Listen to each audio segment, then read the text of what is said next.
Welcome, everyone, to SI Media with Jimmy Traina. Thank you so much for listening. We have an excellent show for you this week. We have Kevin Clark, NFL podcaster, video host, writer, recently left The Ringer. He's now at ESPN doing a 3 times a week football show. This is football, and he always has excellent takes, excellent insight on the NFL. So thought he was a great guest 2 weeks into the season. And following Kevin, my buddy Sal Licata joins me for our weekly Traina Thoughts segment. So good show this week.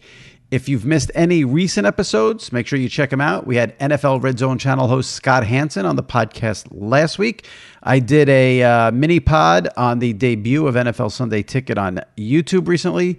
Julian Edelman, Greg McElroy, Charles Barkley, Peter Schrager, Chris Russo, all recent guests on SI Media with Jimmy Traina. So check those out. If you missed any, subscribe, rate, and review. All right, let's get to this week's show. Kevin Clark from ESPN, followed by Sal Licata and Traina Thoughts, all right here, right now on SI Media with Jimmy Traina. All right, joining me now, always one of my favorites to talk to during the NFL season. Just made a big career move, so we got a lot to discuss. From ESPN now, Kevin Clark. Kevin, how's it going? What's going on, man? Glad to be back. Thanks for coming back. And last time we spoke, you were with The Ringer. Now you're at ESPN. Why the move? Well, great question. A lot went into it. So it's ESPN in Omaha, and Omaha's producing my show. This is football, which is not a million miles away from what I was doing at The Ringer with Soul News Day. And it's a dream. Like, ESPN is still the epicenter of sports media. It's something I've wanted to do since I was a kid, all that. But I think that there's a combination of things. Number one, just the reach, like the idea that I could have Dan Marino last week say he would throw for 6,000 yards if he played today. And then that's on ESPN and it's Instagram the next day and on their YouTube channel, all that stuff is something that kind of just appealed to me. Change of scenery, and like I have an amazing relationship with everybody at The Ringer. I still do. I still talk to them every single day, pretty much all of them. But the change of scenery after 7 years, I think, was probably important, and I think it was positive. And like I said this in my goodbye note, but like the goodbye conversations I were so warm and emotional and beautiful and all that stuff. And the good news is I'll have friends for life. But I felt like it was time to make a move. And the way things were shaping up with Omaha and ESPN, and then the last couple of months of it couldn't be better. It couldn't be better. Was it take out the ESPN part of it? Just you were at The Ringer for 7 years. How difficult was it to? I left SI at one point after 13 years, and I remember being a mess. How was it actually saying goodbye to The Ringer? Yeah, it was a long run. I was a mess. It's just really hard because it's so, there's so many different conversations you have to have. Each of them are different. They're all like bespoke conversations, goodbyes, and how do you approach it and all that stuff. You're worried. I was a little worried on how people would take it, and everybody took it well, and it was sort of universally agreed upon from most people when I explained to them what I was doing, that this is something I had to do. Like I had to do, and this is something that, like, I would get job offers in the past, and I would hem and haw, and I would be like, if I'm trying to talk myself into it, it doesn't work. And that's not just here. The Ringer was when I was at the Wall Street Journal. I used to get a couple and all that stuff. Like if I have to talk myself into it, it's probably not worth it. With this one, I certainly did not. As soon as things looked like they were going to work out, I was in Nashville, so it's the middle of August when it finally came into shape in the way I wanted it to, and I knew instantaneously. It wasn't like, let me sleep on this thing. I mean, I did sleep on it just because I didn't, because that's the normal human thing to say. But it was like, we gotta go. And so it was I was a mess only because I love those folks. I still love those folks, and I miss working with them. And like, it's funny. I mean, it's not to be more because it's Rodgers' injury, but like the amount of texts I got from people who, as soon as Rodgers went down, from the Ringer NFL staff, it was like, damn you, Kevin. Like, we think about all the things, whether it's writing, whether it's potting, whatever. like I felt like we were all like the teamwork there was so special. And so Mhm. that's what I hated saying goodbye to. But already working with the new folks, whether that's in Omaha, whether it's ESPN, like we're all on the same page. It's awesome. I have awesome producers on the Omaha side. I can't get enough of it. Yeah. Was it difficult? I mean, one of the things about our business is it's really hard to stand out and to carve out a niche unless you build something unique. You Uh-huh. did that with Slow News Day. Mhm. The things that stand out are the things that aren't on other websites, on other. So Slow News Yeah. Day was its own thing. No one else did it. It was unique. It was popular. I guess you couldn't take that name with you to ESPN. It was that hard to, or was it just like that's Yeah, I business didn't and ask. right? But I also knew that I wanted to start my own thing and within that umbrella. And like also like I adore Slow News Day and I adore everybody who worked on it and anybody who ever came on it and all that stuff. If we went to ESPN NFL's YouTube page and we just called it Slow News Day and it was me reading a newspaper, like I think there'd be a lot of people who were there to see like George Kittle breakdowns who were like, what the hell is going on? So you need to kind of meet a little bit halfway. The ethos is still there as far as interviews go, as far as just getting people to either give the best insight about current football or tell a funny story or just teach people something they don't know, teach me something that I don't know, which is by the way a lot. But I think change is good. And like Yeah. I've always tried to innovate. This is going to be sound so self-aggrandizing, but I was actually thinking about it. It's not something I try. It's not something I try to emulate. It was something I heard recently where it was a interview with a comedian, Cat Williams, and they asked him why he started his specials, one of his previous specials, with 15 minutes on Jacksonville, Florida, which was with the city he was in. And he just riffed on, he's not from Jacksonville, he just riffed on Jacksonville, Florida. And they said, why'd you do that? And he said, because everything I do is a reaction to something that either seems hard or seems that I can't do. And I kind of like that. And in a career, that's what you should be aiming for, right? Whatever Yeah. scares you, you should be running towards and trying to do it. And maybe you'll fail. I have a kid now and a house, so like that's a little easier said than done as Mhm. far as trying new things. Yeah. But I felt like growing it and changing a little bit. It can't be a bad thing. I think that Yeah. you just do things that scare you a little bit, and things will normally work out. A couple of more on this, and then we'll go on some NFL stuff. This might be a little tough. I hate putting you on the spot, but what you said earlier, I think rings so true. I think anyone in sports media, I would never question anyone who goes to ESPN. Like you said, the reach of ESPN, the power of ESPN. I know there's some bizarre narrative out there that people somehow don't think ESPN is what it was. Well, nothing's what it was because of the way everything is fractured now because of streaming and blah, blah, blah. But there's still nothing more powerful in sports than ESPN. There's just no two ways about it. The only trepidation I would have for someone like you, is when you do go to ESPN, they are partners with the NFL. You cover the NFL. You might have a little more freedom at the Ringer. Was that ever a thought to you, or you didn't even really think about that? No, I never thought about it. I honestly never thought about it. No one has ever.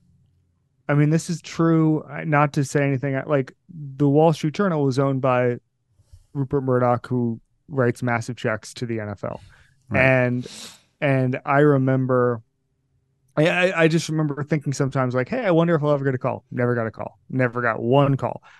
Even if I knew the league office was pissed at me over something normally pretty small. But I never got one call. Nobody ever tried to strong arm me or anything like that. Ringer is a different deal, but there's still, Right. there's still relationships that are, league office level or commissioner level, whatever, with entities that I'm associated with. And I've never gotten any pressure. Yeah. I mean, listen, I think it'd be different if I was doing the sort of, investigative reporting on TV contracts or, owners meetings. I think that'd be a little bit different. I'd have more pause, but like, Right. I don't think, and I don't feel we like, I'm a huge, I'm all over the place on it, because I just have interesting, perspective just being from Florida and being obsessed with it. But like, I talk a lot about conference realignment in college football.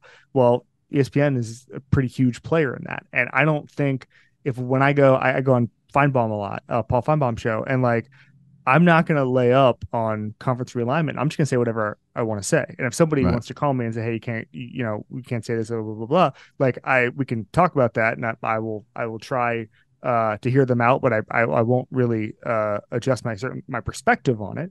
But like that's a good example of like I'm just gonna like again, if it scares you, it's good. I'm just gonna just be myself, and if I get some sort of call on it, we can deal with it then. But I'm not gonna decide all of a sudden that two mega conferences is good and great for the sport, and we should have this this weird system we're going to just Right. because someone from the college football playoff office calls me.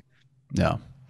I should have mentioned at the top. So Kevin's now doing This Is Football. Is it Monday, Wednesday, Friday, I believe? For Sunday night. Yep. Wednesday, Friday. Right. For ESPN in Omaha.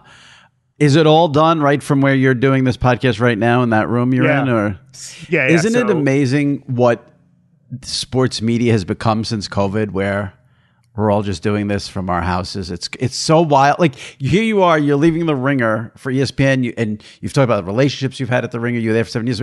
Have you even been to Bristol? Have you been? Like how often will you ever be? So Isn't it crazy? I know. I don't think I can say the show. I'm going to go on Friday and make my ESPN debut, TV proper debut. Oh, nice. But that's going to be at Seaport. And so, Okay. at some point, it's funny because I actually have been to Bristol. I have been to Bristol once. It was, I was going, this is a crazy story. I was going to a wedding, and I just written a story for the Wall Street Journal, and they asked if I could come on the Sports Center, and they were like, "What's your closest studio?" I was going to Maine, and I was literally like right outside Hartford. And I was like, "You guys are probably not going to believe this, but like, actually the closest studio is ESPN, like right there on whatever highway it was." And so I turned off, and that's where I did it. And I bought a tie at a local TJ Maxx, and that was it. So that was the one time. That was 2 jobs ago. But no, so like I've been to Seaport a bunch. I did Debatable there, which was the publicatory Dominic Foxworth show with Charlie Kravitz. I've done Debatable there a bunch. So I've been there. I'm comfortable there, and I'll go there Friday. But 90% of the stuff I'm going to do, including like remote hits, whenever I do them, would be from this office in beautiful Larchmont, New York. Larchmont studio. It's crazy what it's become. Where will we see you Friday? What shows? I don't think I can say.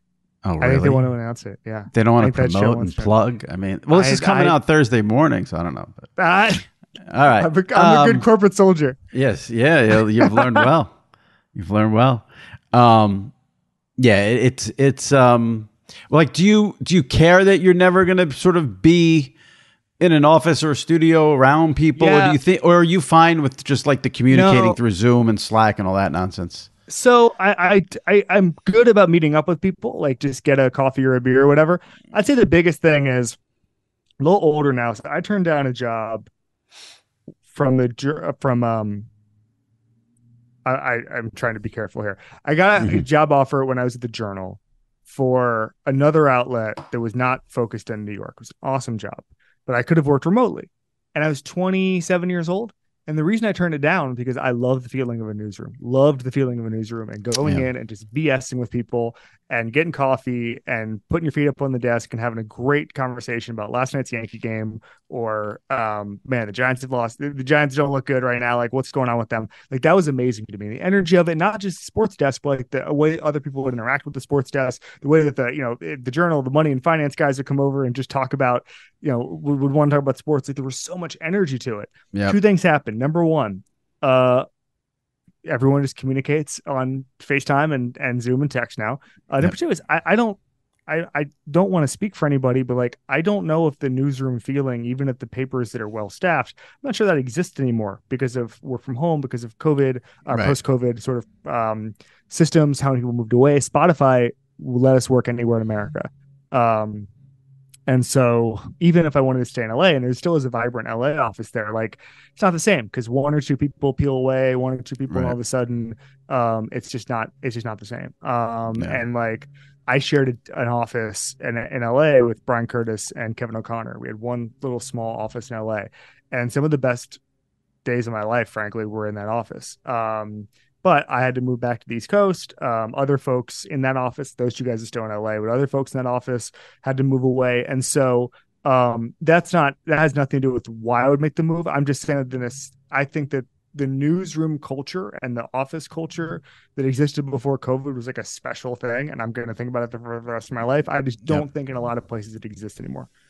I feel the same exact way. I desperately miss that office feel when we had an office with SI, but like you said, it wouldn't be. I mean, so many people moved out of New York during COVID. Even if they brought it back, it'd be such a shell of what it was. But we had a good run with, like you said, it's just the conversations, the go get coffee, the busting balls. It's, I miss it desperately. At the Journal, we had 1 page a day to fill, and there'd be at 11 a.m. and noon. We would come in and we'd have nothing, and we would just sit there until we had something. And like, that was so fun, and the collaborative process. And now what do you do? Have a Zoom for 3 hours? We're all sitting around, turning our camera off to get coffee. Like there was just nothing like it. And you can't compare it. You could be on Zoom all day. You could be on FaceTime all day. You could be on Slack all day. You can't compare it. It's not the same. You can't compare it. It's unlike anything ever. And like newspapers, I'm so lucky I got in at the very, very, very tail end of newspapers, where I was. I worked at the Chicago Tribune. I was a freshman in college. I worked at the Sun Sentinel. After that, in Fort Lauderdale. And like, just to go in there and just if you had a free 3 hours and just bullshit was just like the most fun you're possibly going to get. And it is heartbreaking, not only from what's up in the newspapers broadly, but like the fact that just because of real estate problems, like newsrooms in a lot of places literally just physically don't exist. Right. That sucks. Right. Yep. That's us. One more, and then we'll turn to some football stuff. So are you not writing at ESPN? Are you done writing? What's the deal with that? Great question. I don't know.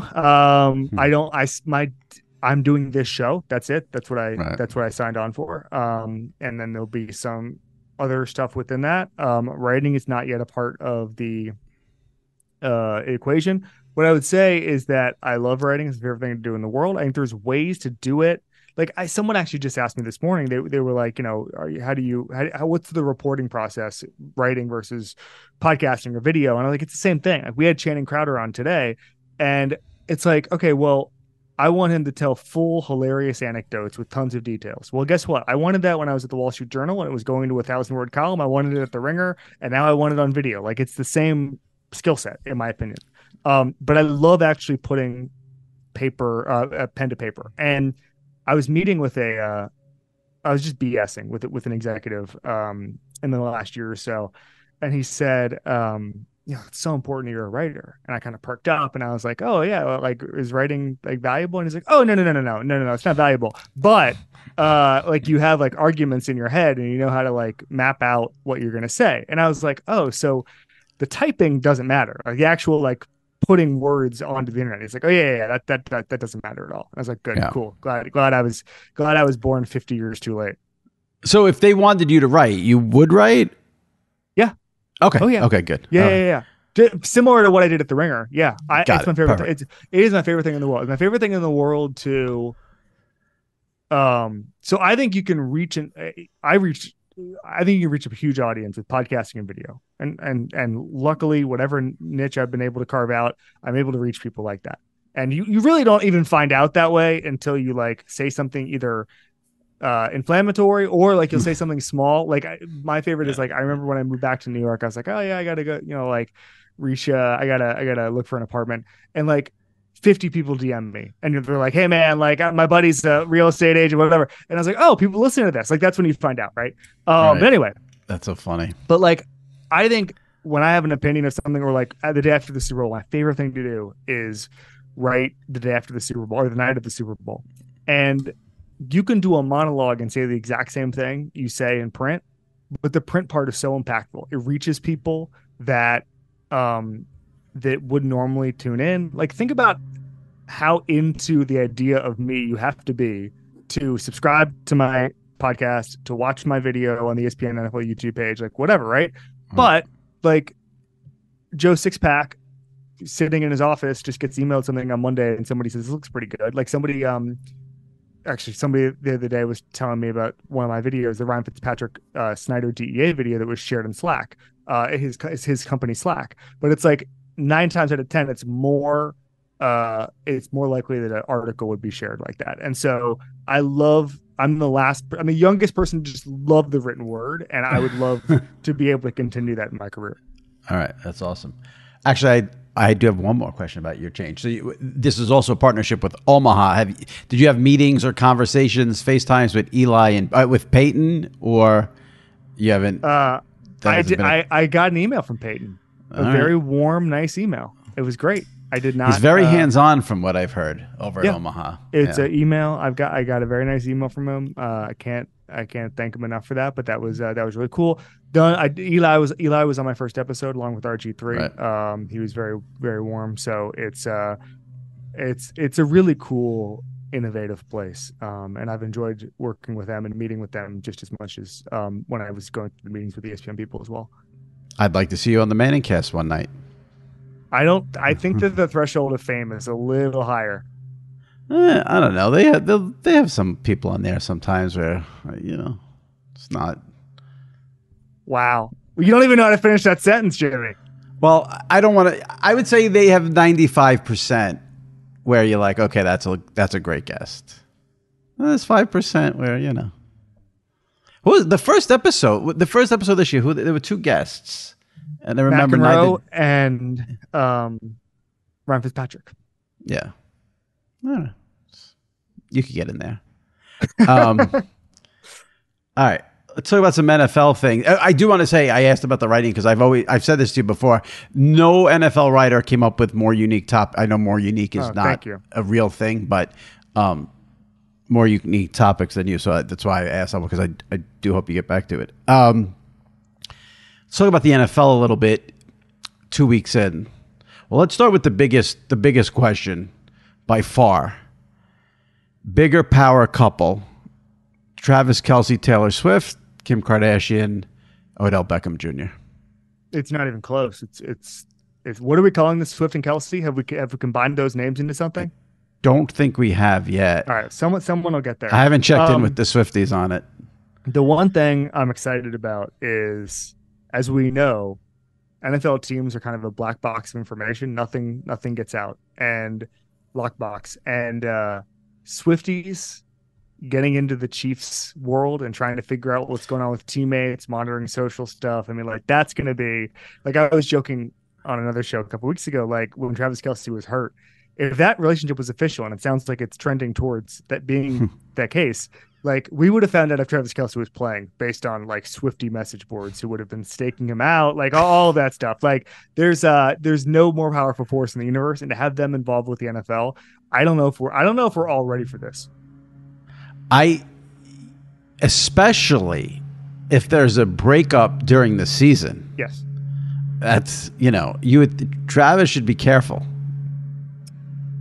The Swifties are going to come get him. They're going to come get him. I wish them nothing but happiness and success. Yeah. I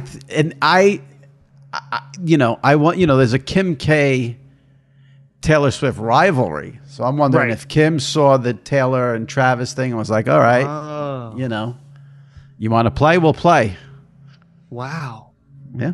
Yeah. No, I didn't think about that. No, I think that, Travis Kelce is probably perfect for Taylor. Like, he's charismatic. He's a really good player. Although that shouldn't matter, but it really does. He enjoys the limelight, I would say. I think Travis is ready for this. Travis is ready for his star turn. And now the podcast is like the number one podcast on the planet. Not even just sports. I was looking at the charts the other day. Not even just sports. It's like taking over. It's like the new Joe Rogan. Right. It is. What they've done with that podcast is insane. It really is. And it's just so, the insight they're able to glean is, I just think, and I've said this a million times before, there's a level of openness, and I'd say Chris Long is in this too. There's a level of openness that players are going to be with other players because they know nothing is lost on them, and there's an advantage there. And like, I'll be honest with you, there's times where people will say things to me, and I'll just kind of, like on the show, and I'll just kind of smile and nod, decide to figure it out later, what they're talking about scheme-wise or why they're doing this.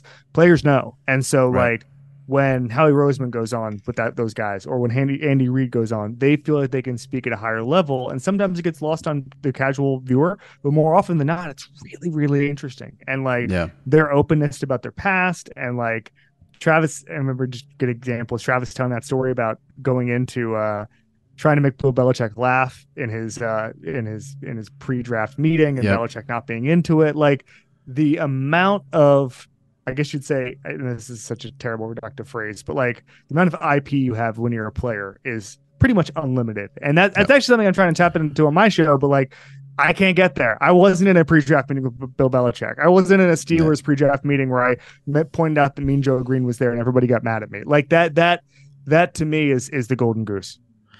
And you mentioned Chris Long, who I love. I think his podcast is phenomenal. He's a friend of this podcast. We go on each other's. We're friends. The difference, though, I think what's really crazy, and I mean that in a positive way, about what Travis and Jason do with New Heights is that they're current players. Chris went into the podcast game after he retired.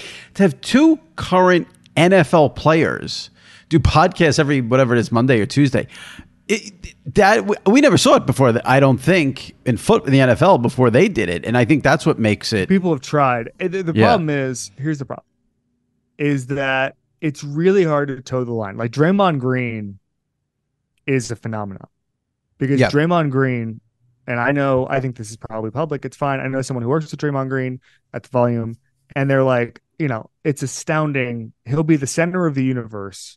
And he'll get kicked out of a game, or he'll get in a Twitter fight or whatever, and they'll get texts on their phone being like, "Hey man, I'm ready to pod. Like, turn the mics on in 5 minutes."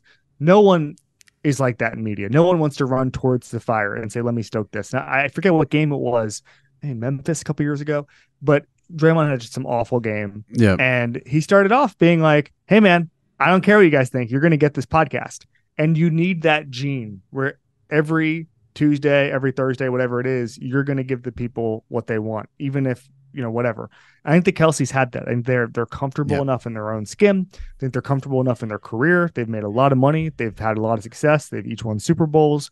And I think they're all three of those guys are unicorns. And it's really hard. Like you saw this, I don't know. Did you follow the Patrick Peterson tells thing with San Francisco?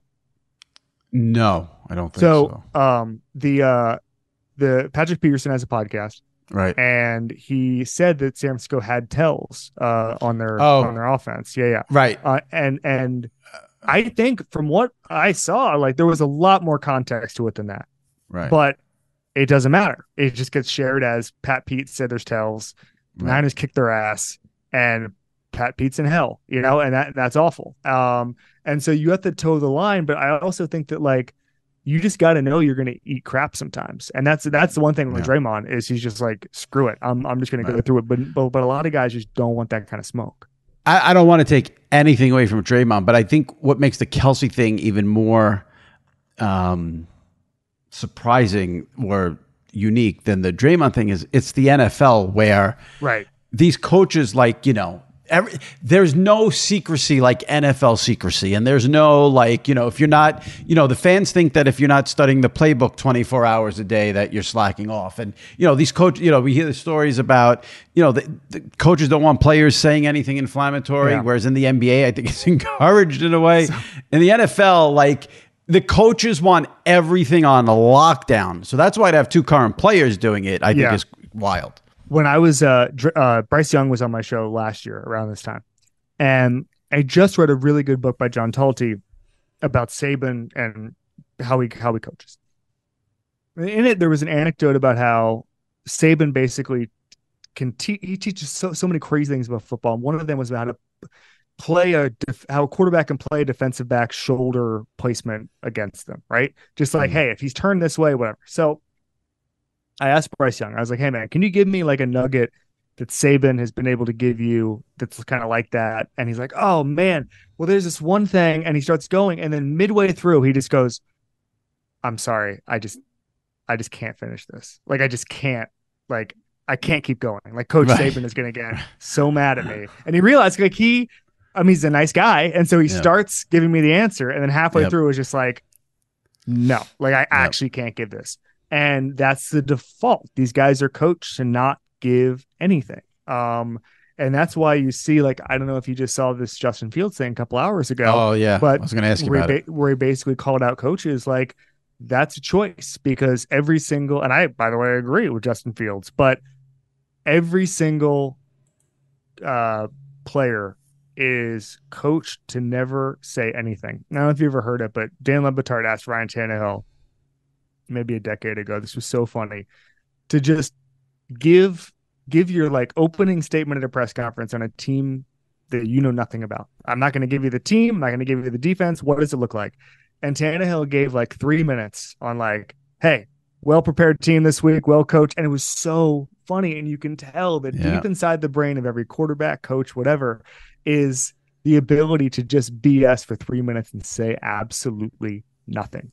And I think that when they say something, it's a shock to the system. And that's why I think it's actually kind of cool if these guys want to create their own content, because as long as this stuff gets out, we're all winning, and we're able to talk about this stuff. So I don't hate it by any means. Let's talk about the season a little bit. So after week one, everyone associated with the NFL always says like, don't overreact to week one. Yeah. But we seem to think it's okay to do it after week two. Like week one, don't overreact. Don't believe what you see. Anything. And then after week two, it's like, okay, well, the Cowboys and Niners are in the NFC Championship game and the Bengals are dead. And this. So give me like, what do you think after 2 weeks? Give me like a take that you feel strongly about after like seeing 2 weeks of this season. All right. So I think the Dolphins are going to make the playoff. I'm sorry, make the Super Bowl. If I had to do it over again, that's spicy. If I could have a take mulligan, and I want to be nuanced here. So I picked the Bengals to win the Super Bowl.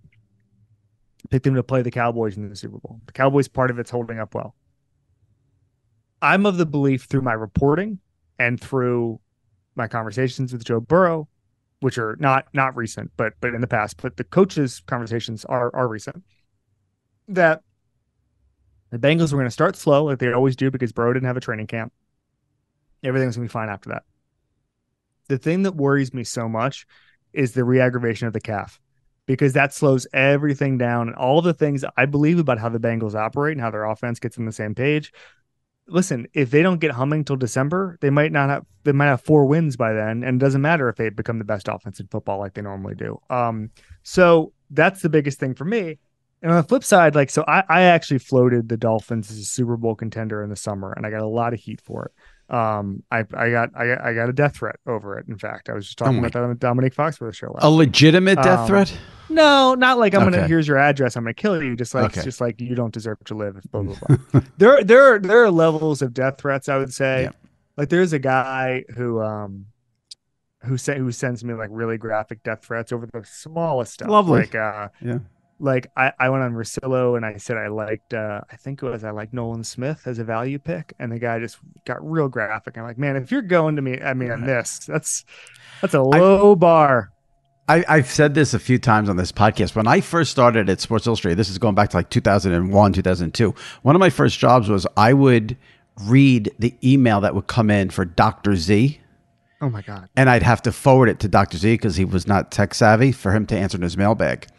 And I've always said that experience for those 3 or 4 years I did that has helped me so much in what I do now, because now I don't let any of the bashing get to me, because what that guy, and all of the bashing that came in for Dr. Z was over his power rankings.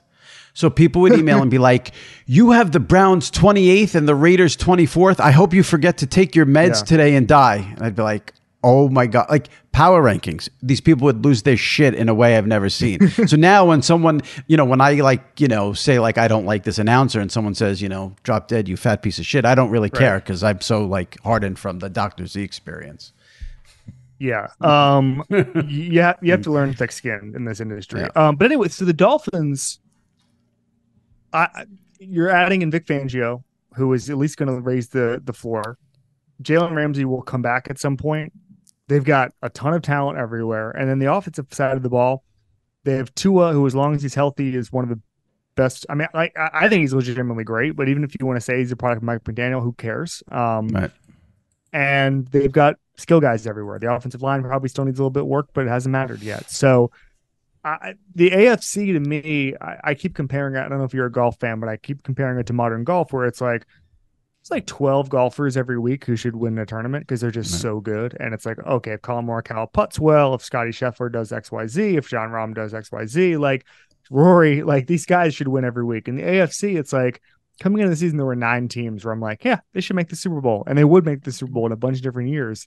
But all of a sudden, Rodgers and the Jets are out. All of a sudden, the Chargers look like they're in the middle of a lost season, and Brandon Staley's on his way to getting fired. So yes, the Bills do not look like they Right. have. Bengals obviously struggling with Bengals Burrow. are in the mud. And so Yeah. you start to look around and you say, like, okay, the Chiefs certainly. And by the way, the Chiefs might be the obvious answer here. Like the Chiefs, if they have a top 5 defense, which they look capable of, then it's over. But let's just see how that goes. I think if there's a Bengals type team this year, as far as like we get to the AFC title game and they win a game on the road, and they get to the Super Bowl, it's the Dolphins to me. Yeah. Here in New York, obviously the offseason, it was just, I've never seen anything like it with the Aaron Rodgers stuff. And people were picking the Jets to win the Super Bowl, go to the Super Bowl. Chris Long. And I just couldn't believe no one was talking about the Dolphins. Nobody was talking about the Dolphins. And I'm just like, really? Like, it was just right to whatever. We've had 2 weeks of games. I'm going to give you what I think's been the greatest moment of the season so far, and then I want to hear yours. For me, it was Bill Belichick throwing the flag the other night. Nothing in the 2 weeks is compared. I don't care what Tyreek Hill did against the Chargers. Bill Belichick slamming the challenge flag was the moment of the season so far for me. He knows comedy. He knows He comedy. really does. He really does. Go ahead. Like, I feel like we don't pay attention to the fact that he keeps the flag in his sock. And he also just has such a loathing of officials, especially if he feels they're not doing their job correctly. It all comes out in that one spot. I'm trying to think of a moment that could be better. I don't really know. I mean, Mike McDaniel kind of being a troll in the halftime, and then running That away was from the good. camera. That was good. Yeah. Trying to think what else. I mean, it hasn't. Pittsburgh fans all in unison deciding to chant "Fire their offensive coordinator" as loud as you could possibly get. Like that's good. Yeah. But no, it's been like it's been an awesome season. There's a reason ratings are up. Like this is just a well-oiled entertainment machine. It's the fact that it's so wide open is great this year. Have you, I'm just thinking, I mean, you do such great interviews. Have you ever, I know he wouldn't do it, but well, who knows? But have you ever tried to get Belichick on like Slow News Day would have been hysterical. So I met Belichick once, like met. It was an owner's meeting. He had no idea what I was talking about. And so he's at this, they have these coaches breakfasts, right? So I'm there. I briefly introduced myself. It's my first year in the NFL beats. It was a decade ago. And I follow him, like walk and talk with him. He has no interest in me whatsoever. And I'm just hanging with him. And I get to the elevator and I almost like put my foot in the elevator door just to say goodbye and say my name again, but I don't. I turn around and Scott Pioli and Thomas Dimitroff, who were GMs in the league at that point, who know but Bill really well, but also had known me already. They were hysterically laughing. And I was like, what? And they were like, we were watching the whole time. It was like watching like a rodeo cowboy, like on a bucking bronco, just like sticking with them stride by stride. And I just don't think there's a couple of things. Number one, not in the Boston market. I didn't get in early with Belichick, which is tough. I've pretty much spent time with everybody I've wanted to spend time with, except for the New England guys, frankly, in this league. And I just don't think so. He turned me down a couple of times on bigger stories. They did one thing about the 07 Patriots that I got everybody else for, didn't get Belichick. I just don't think he sees much value in it. And I also think that I don't know. Like I think weirdly, like he wants to pay tribute when he gets guys a lot of the time. Or sorry, when he talks about guys a lot of times, it's people outside the system or retired guys. So like getting him to talk about Tom Brady is probably not when he's playing was not advantageous for him, right? Right. Whereas I remember like, when Steve Sabol died, he I called everybody to give his thoughts in the eulogy because he's such a huge part of the game. Or, I think he's talked a lot about Lawrence Taylor to a lot of different people. If I called him up and said I'm doing a thing on Lawrence Taylor and how he did X, Y, Z, I'd have a better shot than if I said I was doing something on Mac Jones. And so I've tried to do Belichick many times. I've never asked him to come on Slow News Day. But I just don't think I don't think we're aligned as much as I would like. Yeah. Yeah. If you were taping this on a Wednesday, you have a show coming out Friday. If you could book any human being for that show on Friday, who would you want to book? So we've actually had this because we've had this discussion because Jason Gallagher, my former producer at Slow News Day, he used to say a lot like actual problem, not the problem, but like we do have to have football in everything we do. Like we have to have a football fan because if they can't, we were offered someone extremely famous Slow News Day last fall. And I said no because the person just could not talk football. Could not talk. Oh my God, I need to know who this is. And so and it was like an early stage of negotiation, but whatever. And so for me, like I'm a huge Pearl Jam fan. I think Eddie Vedder could talk enough 80s Bears. And, I saw him once in Newark and he was wearing a Walter Payton jersey. So we can just get 80s and 90s Bears. Right. Probably some Seahawks stories from the late 90s. Like, I think Eddie Vedder would be my number one. Belichick would not be bad. Andy Reid would not be bad. The thing about Andy Reid is that in print interviews, he gives a lot more than Bill Belichick. A lot more. Yeah. And I sat down with Reid in 2013 when he first took the Kansas City job. And he basically explained the next 5 years of NFL offense, and he was completely correct. He was basically just like, we're 5 years away from the entire spread offense taking over the NFL, blah, blah, blah. And I've written this before, but like he was 100% right. But 5 years later, Nick Foles won over the Patriots in a 50 whatever it is 48-46 game where it was like a Big 12 offense on both sides of the ball, et cetera, et cetera. Like Andy Reid is the guy.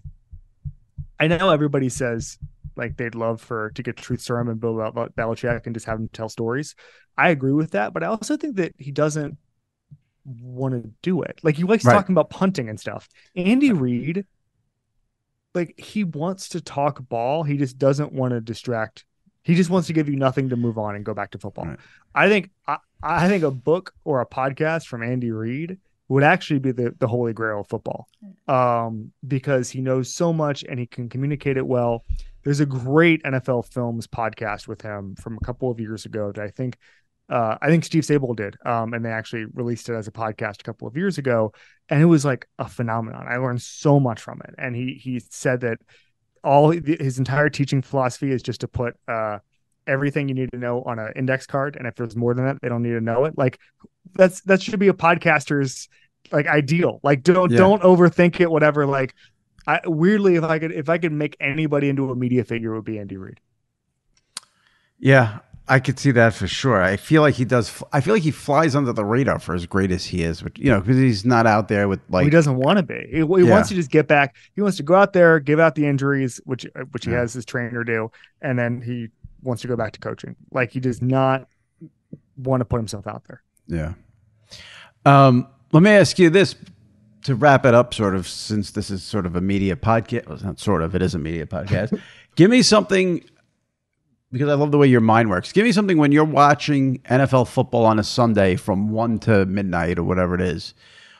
What would you want to change or see done differently, or you're sick of, in terms of the presentation of the game on TV? Whether it's something from announcers, whether it's something from camera work, is there something that irritates you or it doesn't even have to irritate you, but something you'd want to change or see done or eliminate? Like, I don't think they do this in the NFL, but in baseball, they do like the keys of the game, and they're like, shut down the offense. Like, what are we doing here? Like, is there something in the NFL that you'd want to? So the one thing I'd actually love to move away from is, and this is more of a college thing because I'll give you a college example, the coaching interviews that now cut into the game time. Like I don't know if you saw this with LSU and FSU, but first game of the season, I know a ton of FSU people, they've get an interception that like gets Florida State on the way to beating LSU. Huge play. I'm talking like the kind of play that if it ends up being the season they think is like, they have photos of it in sports bars in Tallahassee, right?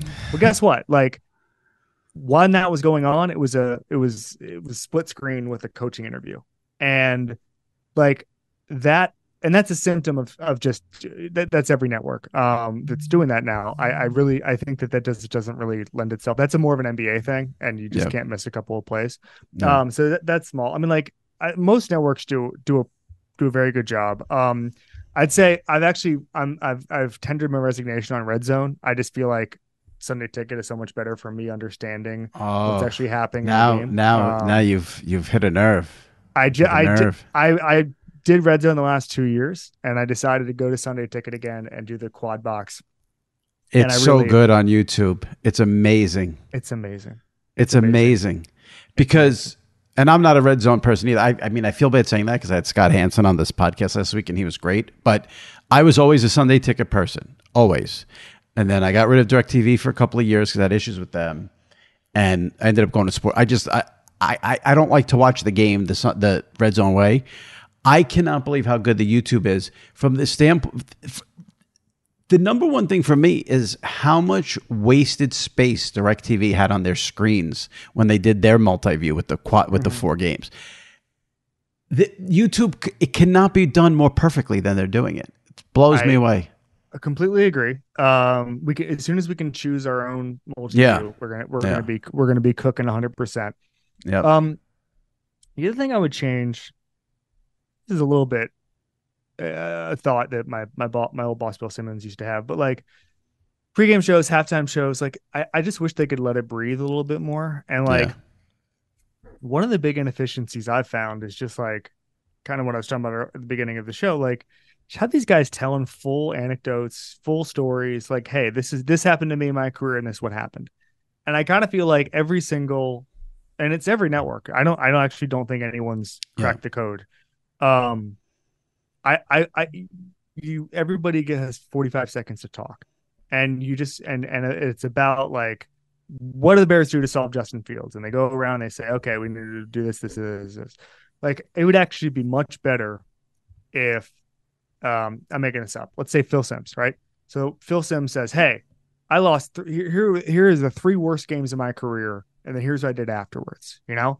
And then you give him a minute and a half, right? And have Nate and all those guys jump in. I'm just putting names. I'm not. Yeah. But like that to me is like Ryan Fitzpatrick was on my show last week, and I just said to him, I was like, you know, you lay an egg on Sunday, because I was actually talking about Fields. I was like, you lay an egg on Sunday, you come in on Monday, and like what happens? Like just take me through it. And like he did, and he said like it's like a morgue. Nobody says anything. Right. I immediately go to the tape room because you just want to do something. And it's like that to me. I know this is, again, self-aggrandizing because I'm the one that asked the question, but like that to me, that kind of insight is what I want to hear. 100%. Is you've done it. Again, the players have the IP. We don't. Right. You and I don't. Not even journalists do. And so like what is happening? What is Justin Fields calls out his coach, right? So like on Sunday morning, it should be what happens when did a player call out a coach in your locker room? How do we react? By the way, was the player right? Because this could be, you know what I'm saying? Like there's just so much nuance within that. And so if I could make any change to the broadcast, it'd be more of that, and making it, again, I think it's so reductive to be like, oh, make it more like a podcast, because the podcasts and digital shows tend to not work one-to-one on TV. You have to change it a little bit, but I do think there's a lot of room to make podcast style insight into a TV product. I think it's a great one, and I agree with you, because what I've said this so many times on this podcast is what strikes me every year when the season starts, and you know you're so pumped up those first couple of weeks, and I'm blown away that still in this day and age, Fox, CBS, NFL Network, NBC, that all of their pregame shows, they're all the same. Like there's nothing different. Like Fox is a little more special because Terry and Howie they've been together for like a million years, and like, but the concept of I'm just shocked not one of those networks says like, let's blow it up and do something right now. Maybe the NFL doesn't want them to. I think that could be a factor in it. Yeah. But the sameness blows me away. Yeah. So I've asked some people about this in the past, not about the pregame shows, but just generally, like, why does every broadcast end up looking vaguely the same? So it's a mixture of, there is NFL input, but I don't think that's a bad thing. It just makes sure, like you saw what happened a couple of years ago with Apple's baseball thing, where like they're kind of freelancing and everyone's kind of like, what is this? And so like the NFL control input, I don't think necessarily is all bad. So, but I think the biggest thing is like most game broadcasts, it's not just NFL. Most game broadcasts are just a vehicle for advertising. And a lot of it is, and by the way, a lot of the hires are just like for green room type stuff. And can this guy go and can we send this guy to Detroit to have a meeting with, and take out 3 car executives and have a great time, like that kind of stuff. And so that stuff I think is more important than you or I think, where we're just sitting around saying, what doesn't this guy talk about the third down play calling? It's like, well, I mean, these are billions of dollar companies, right? And they've got a lot of different decisions to make.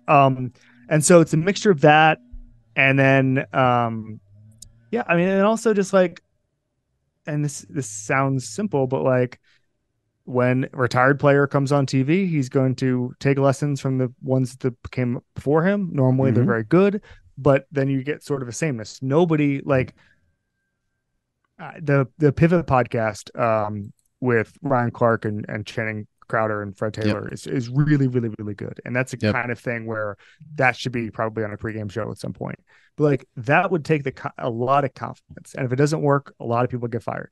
Right. And so that to me is the biggest concern, where it's like, are you going to take 15 minutes out of your hour, 2 hours, even if it's on a auxiliary, type of channel, whatever, are you going to do that? And if it doesn't work, you've committed this for an entire year, you've paid out all these people. Like it's a giant leap that takes, it's a lot easier said than done, that we're going to reimagine this. We're going to double down on this. Like actually most game broadcasts of any sport are usually in a certain direction for a reason.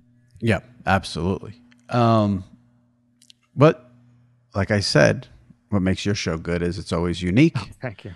And I appreciate you coming on. It would not, just to clarify, it would not work as a NFL pregame show. See, I think it would. I think it would. I would watch that. It's This Is Football, ESPN's YouTube, tied in with Omaha. That's where you can catch it. And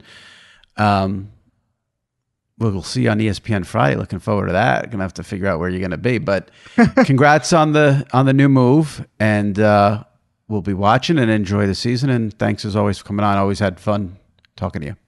Thanks, Jimmy. Anytime, buddy. Thanks. All right. All right. Joining me now, as he does every week from WFAN Radio in New York, 10 a.m. to 2 p.m., SNY TV in New York, my buddy Sal Licata. Sal, how are you? Good. Good afternoon. Good afternoon. Traina Thoughts segment. I have some good topics here. Let's start with this, because we touched on it last week. Just to get it out of the way quick, week 2 of NFL Sunday Ticket on YouTube, just tremendous. No issues at all. Again, no streaming issues, no buffering, no freezing.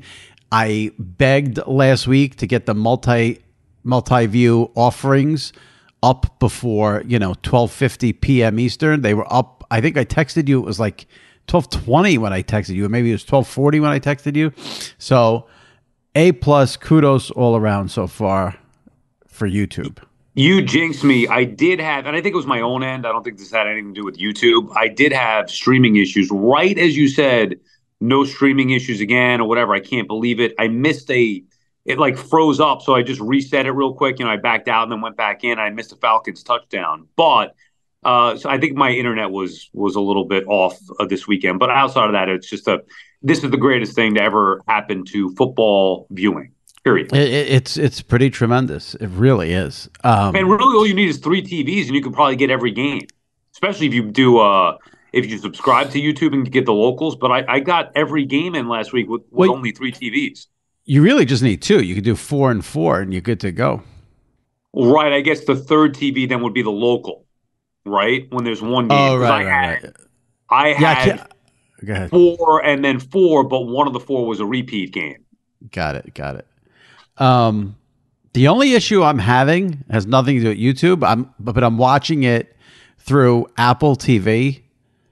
I am so bad at working the Apple TV remote. I'm like, it's sliding all over. My big fat thumb makes it. Now, I'll say this. I'd put myself top 5 human beings who can work a remote during games. There's nobody better. I can bounce from game to game. I don't miss a play. I've been in sports bars. I beg them, can you let me have the remote, please? You don't know what you're doing. But the Apple remote, it's just way too temperamental, and it's a problem for me. Very delicate. You have to. I've become a pro with it because it's the only thing I've used for years as far as stream boxes, but it is very delicate. Because I use the Apple. Like if you go to move it, it screws everything up. You can't touch it. That's what I was going to say. I'm using the Apple remote to maneuver the volume on the multi-view of the 4 box. And if my fat thumb goes 1 centimeter the other way, now I'm off YouTube. I don't know what's going on. So it's ridiculous, that remote. I wrote about this today. I'm sure you don't care, but I just got to throw this out there. The coverage of Deion Sanders is Aaron Rodgers-like. It's nonstop. Everyone's going crazy. Fine. And then the last week and this week, ESPN not sending Fowler and Herbstreit to do the Colorado games, I don't understand it. So last week, Colorado played Colorado State. The game was at 10 o'clock. So I guess ESPN, they don't want to have Fowler and Herbstreit doing 10 o'clock games. So they sent them to do Florida, Tennessee at 7 o'clock. Meanwhile, that game at 10 o'clock, Colorado State, got 9.3 million viewers at 10 o'clock. 4th or 5th most watched college football game on ESPN ever. And I mean, that's like a Thursday night NFL Amazon rating. That's almost like a little bit less than a Monday night. I mean, so then I figure, okay, they'll do them this week because they're playing Oregon, which is a legit game. And then something Fowler and Herbstreit to Arkansas against LSU. Now, last week, what made it really dumb to me last week was that game day was in Boulder, Colorado. Herbstreit was there, and they made the guy fly to Gainesville from Colorado to call that game. Now, so Saturday, they're at Notre Dame because Ohio State plays Notre Dame on NBC, but they're at Notre Dame because that's the best game of the day, and they don't think Herbstreit can get from the end of game day in Indiana to Eugene, Oregon, in time for a 3:30 kick. It's amazing that Colorado is this story. Deion is this story. He's on First Take last week. He's on game day, and they don't have their number one crew calling any of the games. Bizarre. Yeah, very bizarre. I mean, even I know who's paid no attention to it. Look, college football had to be a sacrifice if I wanted to have a somewhat successful marriage. So there's just no way to do it. And even I know that that's a huge story. I assumed that they were doing the game because I saw everybody there that week with all the shows. Deion was there. McAfee was lined up there with all the guests. So I just assumed that. To me, it doesn't make sense if you're going to have game day there, why you wouldn't then do that game with your top announcers. ESPN's hung up on Fowler and Herbstreit doing like the primetime game that's either on at 7 or 8 o'clock. They have to, I would get off that thinking. I mean, everybody watches everything at different times now. It's, that's antiquated thinking. I also just don't like... I'm not trying to disparage the guy. Like Fowler to me is not a primetime guy. I'm sorry, but he's their number one. That's their number one booth. So I know he doesn't do it for me with college football anymore. Oh yeah, that's a separate issue. To me, you have to have your number one booth calling these Colorado games when you have them. If you're gonna, like you said, if you're gonna spend all this attention on it, and then Fowler and Herbstreit doing Arkansas, LSU, it makes no sense to me. Did you bet in any way, shape, or form the Niners-Rams game?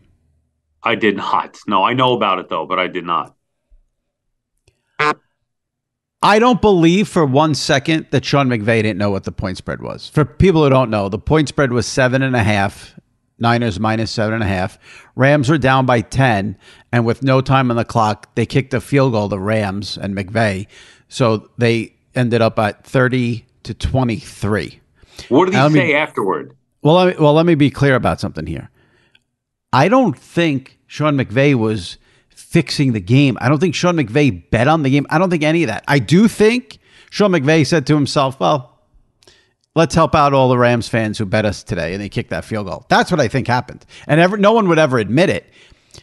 I don't believe I have not seen. There was 0 time left? Yeah. Yeah. I mean, there's no even way you can, like, you could say if there were 4 seconds left, you get the onside kick, you throw a Hail Mary, at least you make a case for that because it's a 2-score game. And the other argument too is, if you're just trying to score there for window dressing, why didn't you go for a Hail Mary? Right. Like, why are you not just, I don't know. Darren Rovell tweeted this last night, which I found fascinating. Signed into Sean McVay's press conference to hear his reaction to the gambling world's buzz over his decision to go for a field goal down 10 with time expiring. The Rams didn't let me in on the Zoom. I don't think anything crazy is up. Keeping a gambling reporter out of it makes it seem worse. And nobody else during the post-game press conference asked him about it? My guess is the legit beat reporters are not going to bring up point spreads and gambling to the coach. No, but they could say why kick the field goal at the there are ways to do it without saying specifically, oh my God, you covered the spread. You just say what was the decision in kicking a field goal, an otherwise meaningless field goal. I had an explanation. I had some dopes on Twitter say to me something about points scored is one of the tiebreakers or something like that. That's not why he did it. I'm sorry. It's not. Well, I mean, is it a tiebreaker? I don't know. I mean, there's got to be a reason why he did it. Again, why not go for the Hail Mary? I mean, did they? I didn't watch the game play out. I just heard about that.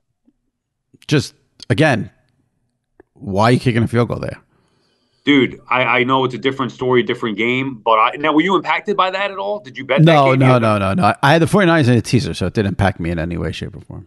I had the shitty Broncos in money line parlays and in a teaser, and my afternoon was lost until that freaking Hail Mary, which I actually could not believe. Did you watch that live?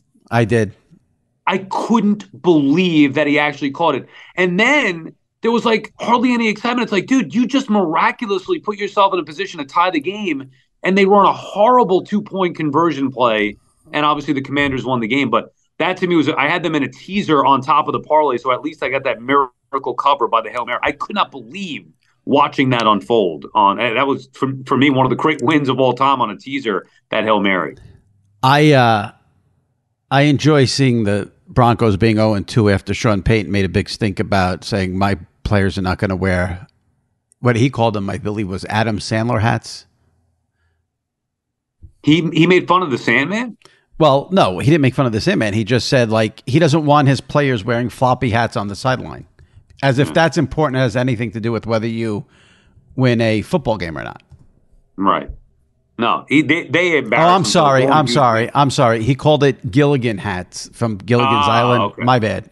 So Gilligan you making fun of Sandler? I mean, come on. What's going on? No one's making fun of Sandler. He's the one. He said, listen, Sean Payton has banned Broncos players from wearing quote unquote Gilligan's hats or bucket hats on the sidelines. And, I'm glad Sean did that because that's very, very important to whether you win or lose a football game. It means a lot. They embarrassed themselves. He embarrassed themselves on Sunday. I think the Commanders deserve a lot of credit. Rookie quarterback going into Denver. It's impressive. Coming back after, what were they down, 24-0 or 21-3, something like that? I saw 21-3. 21-3. We're going to take a weird turn here, but I just want to bring this up because I've said many, many, many times on this podcast that you could not pay me to go to a football game. I think you're in the same boat. I'm not, but did you see that a Patriot fan died at Foxborough Sunday night after getting punched in the face by a Dolphins fan? Did you see that story? I heard about it today, yeah. I didn't see it. I heard about it. I don't understand how that happens when everyone's just barely getting any coverage, barely getting anyone. I mean, the behavior of people at sporting events gets worse and worse and worse. And I feel like nothing's being done about it. I did see a video this morning on the train ride in on Facebook where it was about 20, maybe that's an exaggeration, but there was a whole row of fans at a Rams game. I don't know if you saw that one. There's one guy yelling, another guy yelling, and all of a sudden all hell breaks loose and people getting involved, and 13 people are filming it, 10 people are fighting in it, and it's not the first one. Like, these come across your social media feeds all the time. Right. That to me is deplorable. I didn't see the thing. I don't know if there's video of the Patriots fan getting punched, but yeah, it's reprehensible is what it is. I just can't believe how bad it's getting, and I feel like no one cares. Do you think it's worse because of social media? Listen, I think whenever you have something like this, it's not one reason, it's multiple reasons. I think absolutely social media is a part of it. I think COVID's a big part of it. I just think people are very angry since COVID. You see it with road rage. You see it in restaurants, people fighting. You see it in stores. People are very, very angry. And I think COVID, being cooped up for a year, the way the country's divided, and this is not about one side or the other. This is, we are divided. There's just no two ways about it. But COVID's been 3 years ago. So you're saying that started this divide, though? Well, it exacerbated the divide, and I think it made people. The whole entire thing of COVID made people very angry, from being cooped up to whether or not to get the shot. This person's vaccinated. This person's not. Everyone's angry. And, listen, people lost a lot of money during COVID. Mm-hmm. So I think that's a factor. I think, like you said, social media, I think people see this stuff on social media, and I don't know if it inspires them, but I don't know. Obviously, the booze is a huge factor. And I think people are angry because of the way everything. I've said this before. I think people going to sporting events go into it angry because of the money. They spend $50 to park the car. They're spending $12 for a beer. They're spending $8 for a hot dog. God only knows what they spent on the ticket. You're already aggravated going into the game before anything happens. Then you have some asshole next to you cursing and yelling. Maybe you're there with your kid. These people are throwing stuff. I just don't understand how it's acceptable, and I feel like nothing's being done about it. Then your team gets their ass kicked, right. And then you're even more angry. Okay, so what's supposed to be done about it? No alcohol sales? They're not going to, obviously. You're not going to do that. So what else is there? And then how about the people that are sitting there filming it? You could see on one guy's phone how many other people are filming the same thing because they all want clout on social media. It's honestly pathetic. And right. I would not want to be surrounded by that ever. But I don't know the answer to fix it. How do you fix that? Better security? Listen, I don't think it's fixable, which is what I think is so distressing about it. I don't think it's fixable. So listen, obviously, to me, if someone's getting in a fight at the stadium, ban them from the stadium. But again, this poor guy here is dead, 53 years old. Now, he died because he fell. He got punched and fell back and hit his head. So I'm looking at a story here. It says a man died after suffering an apparent medical event in the stands during the fourth quarter, Patriots-Dolphins Sunday night. And it said here, on Monday, a fan came forward and stated he witnessed a guy and several fans getting into a fight. It's unsettling for sure, this fan said, who witnessed the confrontation. He basically just grabbed another fan and they started tussling around for a few minutes. At one point, another Dolphins fan walked over, punched him, and the man just went out. It was pretty hard to watch. So maybe he got hit and he had a heart. I don't know. But again, there shouldn't be one punch thrown at a sporting event. Right. No, that's bad. It's somebody got killed. Now, I would assume the guy who did is going to go to jail, assuming they found him. But you're right. There should be a zero. You shouldn't have to worry about dying if you go to a sporting event, or even just getting punched. Even if the guy didn't die, why are people throwing punches at a sporting event? You're right. They're angry. Yeah. All right. Got to make another weird turn, but I'm going to close it with this. I made a decision over the past week on this pod, about the pod, after we read reviews last week or 2 weeks ago. I am no longer going to read reviews that mention the wrestling stuff. Okay. It got too much on the last pod. I listened to it. I didn't like it. If you don't like the wrestling discussions on the podcast, that's fine. You're entitled. But if you leave it on a review, I'm not reading it anymore. It's played out. Give us some new material. So I feel like Howard Stern when he did the Peace and Love when Ringo said no more autographs after the date of whatever. No more comments about the wrestling on the reviews. It's over, done with, played out. Ringo Starr stopped giving his autograph after a certain date? It's a famous thing in the Stern. Well, he said, like, stop sending me pictures to sign. He's like, after a certain date, I'm not going to be signing anymore. I say this with peace and love, peace and love. That's where peace and love came from, if you are in the Howard Stern universe. Yeah. Okay. But it's every fucking one of them. Love the show. Yeah, you guys are great, but hate the... I'm not reading them anymore. Did you see that they canceled Winning Time, HBO? Yeah, so is this part of the writer's strike? No. This is just because they didn't think the show was doing well? I mean, I love the show. Yeah, I guess enough people weren't watching it. So, all right, then I have a question for you now because I'm still behind. I only saw the first 2 episodes. Do I even bother watching it? I was going to ask you that question. That was the exact question I was going to ask you. Do I bother finishing the series? So we're going to get a full season this season? It ended already. It ended this past Sunday. I didn't watch it because I'm like 4 behind now. This past Sunday was the series finale. And from what I read, great article by Alan Sepinwall, who's been on this podcast. I should get him on. It's been a while. Rolling Stone, Alan Sepinwall does a great job covering TV. He wrote a big article about it, and he said that, I guess a couple of months ago, it was before the strike, he said, they filmed what could possibly be a series ending in case they do get canceled. And I guess they must have got word last week or whatever that they got canceled, so they put in that sort of series ending. I believe what he said was, it's going to be a little bit of a spoil, but not much. But I guess it closes with like some sort of montage of the future of what happens, and that was like added in. So all right, I enjoyed it. I'm bummed. Yeah, me too. When I read that, I was bummed by it. Like I said, I think I've watched the first 2 this season. I will finish it though, especially if there is a payoff. Like I'm not just going to be caught in the middle waiting for something else. If there was no clear ending, I'm not going to invest in it. But now I will. I hate when they do that shit. I agree. Canceling shows I like. I hate it. Yeah. That's why I don't start a ton of shows anymore, because it's, you never know what's going to happen. Well, now we have the luxury of waiting till the show is completely over, whether it's 3 years, 5 years, 10 years, and then we can go back and watch it. I was thinking, I'm ready to watch The Sopranos again. I mean, listen, I'm always up for watching this. Like, I can start that at any time. The Sopranos and Curb at any time. I can pop those on, and makes me very happy. Been years. I got to do it. I got to go back and watch it. I tweeted the Curb. It worked out perfectly when the Jets on the opening Monday night against the Bills, when Rodgers got hurt. I went right to the Curb clip where the guy, Larry's friend, commits suicide, and Larry says it's because of the Jets.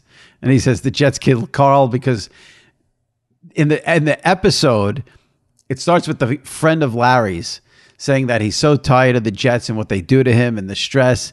And he says something like, I can't take any more disappointment. Cut to a few minutes later in the episode, Jeff calls Larry. He says, the guy killed himself. Larry goes, oh no, what happened? He said he couldn't take any more disappointment. Larry goes, that's what he said about the Jets. The Jets killed Carl. But he goes, the Jets killed Carl and a little bit of the Knicks. He said, if you're a Jet fan, all you do is deal with it's constantly losing. It's constantly negative. They always do this. They always do that. And that night when Rodgers got hurt, it was like, works even more now after week 2 of Zach Wilson, but terrible. Did you see Brady? We talked about this last night. I'll just close it with this. On a Sirius show on Monday, Jim Gray asked Brady about signing with the Jets, and Brady, he didn't even acknowledge it. He's like, next question. And I said last week, there were no more embarrassing people in the world of media than those who were like, the Jets should call Tom Brady. Okay. Right. Yeah. Let me call Sofia Vergara now that she's single. I mean, it's ridiculous. If you had her number, you wouldn't? No, I wouldn't. It would be to have her hang up on me. Well, I mean, still, you got to give the effort. If you're not shooting your shot, you're not going to score at all. I mean, the difference is, I did not have a contentious relationship with Sofia Vergara, whereas Tom had it with the Jets, as I said last week. But Jim Gray said something about, did the Jets? He goes, no, next question. Like, he wasn't even, he was embarrassed to even be asked that question. Tom Brady, he's going to come out of retirement and play for the Jets. I mean, this stupidity. Oh, if you want to win another Super Bowl, what would be the best spot? It has nothing to do with the Jets. He's not doing it. Right. Well, that's a different story. No, that's the story. I mean, excuse me for not trusting that Tom Brady's actually going to stay retired. I mean, we have been fooled before by this. Oh, stop. It's over. Everyone comes out once of retirement. Now he's done. No one comes out of retirement twice. I mean, well, I shouldn't say nobody. Let's see. Who's come out of retirement twice? I'm trying to think. Favre? Did Favre do that? I thought that he did. Didn't he? I don't know. Yeah. But it has happened before. Listen, the only way I would ever see Brady coming out of retirement is if I think there's a 0% chance it would ever happen. But maybe if the Patriots called him and asked. But he's not going to go to the Jets. It's ridiculous. But they are in a position to, they need a quarterback, obviously, and they could win a Super Bowl if they had a good quarterback. If you gave Tom Brady truth serum, I would think he would say, I don't want to win a Super Bowl with the Jets. Maybe. What's the glory in it for him? What's the upside? Well, let me ask you this then. If Jim Gray asked him that question, why can't he just say, Jim, no offense, A, I'm not coming back. I'm retired. B, I would never fucking play for the New York Jets. Because I'd rather hear him say that. Because to me, he handled it the right way. It's so preposterous. He's not even giving it. He's not even acknowledging it. That's how I would play it if I was him. It's a ridiculous theory. Mm. It's like, I don't know. All right. I don't think I have anything else. All right. That's it. I think that's it. Right. No more reviews about wrestling. Good. Plus, too, I went back and looked. Like, there's barely any wrestling guests on the podcast. Well, you separated them anyway. Didn't you say the last two? So, not for nothing. If I want to piss everyone off, should we talk about The Rock on SmackDown? Yeah. Did I see you tweet about this or somebody else was talking about it? Is he coming back to wrestling or no? I don't know. No one knows that yet. But he had said that he was supposed to come back for WrestleMania 40 against Roman Reigns, and then they decided something. They couldn't figure it out. It couldn't make it What work. did he do? I saw somebody, did he get himself into some trouble, The Rock? Like making, I don't know what he did that pissed off some people. Well, he had the crowd chanting that the wrestler he was in the ring with is an asshole, and Fox had to beep it.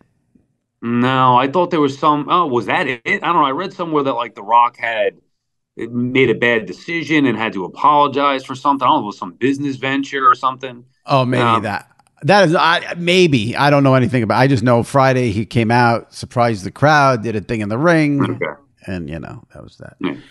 All right. We'll see you next week, Sal. Take it easy. All right. Talk to you later. Bye. All right, my thanks to Kevin Clark and Sal Licata. If you are not a subscriber to SI Media with Jimmy Traina, hit that subscribe button. You can also leave a review on Apple. And if you've missed any recent episodes of the podcast, make sure you check them out in the archives. We've had a great run of guests as the NFL season kicks off. Scott Hansen, host of the NFL Red Zone channel, Julian Edelman, Peter Schrager, Charles Barkley, Chris Russo, all recent guests. So check those out.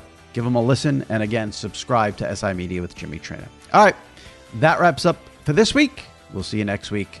Stay safe and take care.